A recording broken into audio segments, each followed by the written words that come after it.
Hello, Professor Howard. Hope you're doing well. It's my chapter 7 study assessment, something like that. In area 1, in my field of work, emotional labor is completely vital. In the kitchen, you're gonna burn yourself. You're gonna burn food. You might cut yourself. Things are gonna happen inevitably, and among those things, you gotta maintain your composure. You gotta find a way to keep those emotions inside and not show them to your team.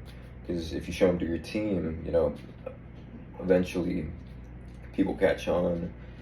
They take from your mood, how you're feeling. They see you're doing pretty shitty. They're not gonna be doing their best because they know their man right next to them isn't trying their best. So you really gotta show that you've got the right attitude. You're trying your hardest, and yeah, it'll basically keep the team focused at all times. So in area 2, I believe the statement is true. When emotions walk through the door, the majority of people will become scared and huddle away.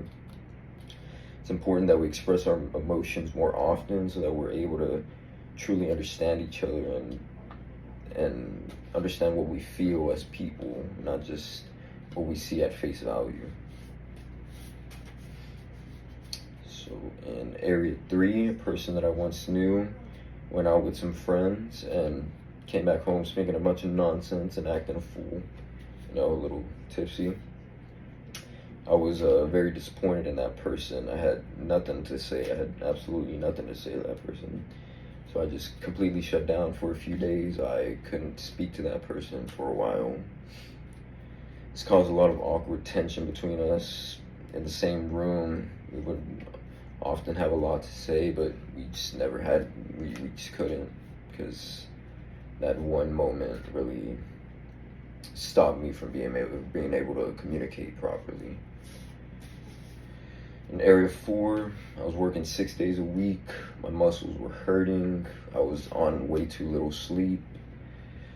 It was a friend's birthday, and she was acting careless, running through the street, just acting like a fool, basically.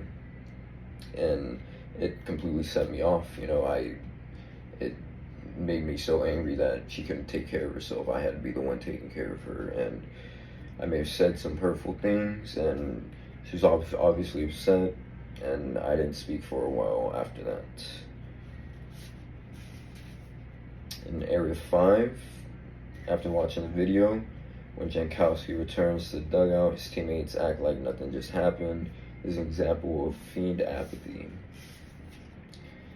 In area 6, while both are in this conversation, they both talk over each other and they both begin to yell. There's no real listening between the two.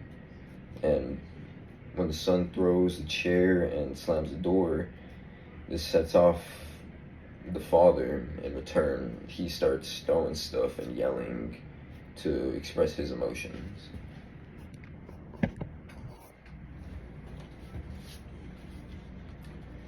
Area 7, fallacy of approval, going out of your way to gain the approval of people. Fallacy of causation,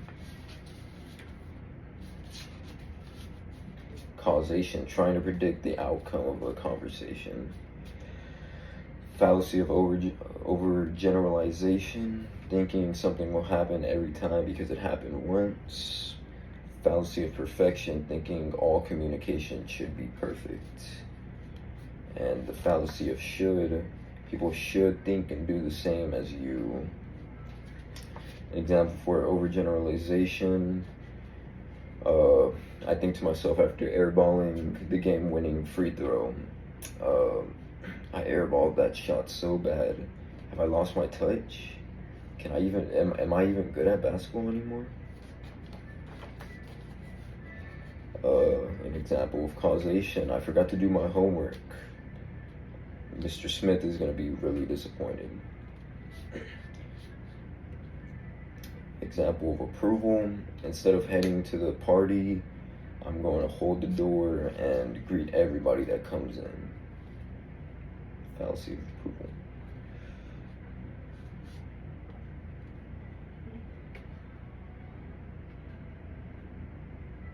I just gambled my wife's savings away and she starts yelling at me. Why can't we just talk like normal people? That's the fallacy of perfection. In Area 8, Paul Sr. and Paul Jr. could have communicated by starting with I feel and actually letting one another speak instead of speaking over each other the entire time. The senior could have said this company wouldn't be here without you, but, and then list his reasons as to why the company is going down. In Area 9, the woman would have agreed with the man when he says that he works very hard. He might not have lashed out, but if the man would have acknowledged the hard work that the wife put through into dinner, she might have been a little less hostile and a little less forgiving when speaking. If they both would have just validated each other for their hard work, there might have been a more civil conversation.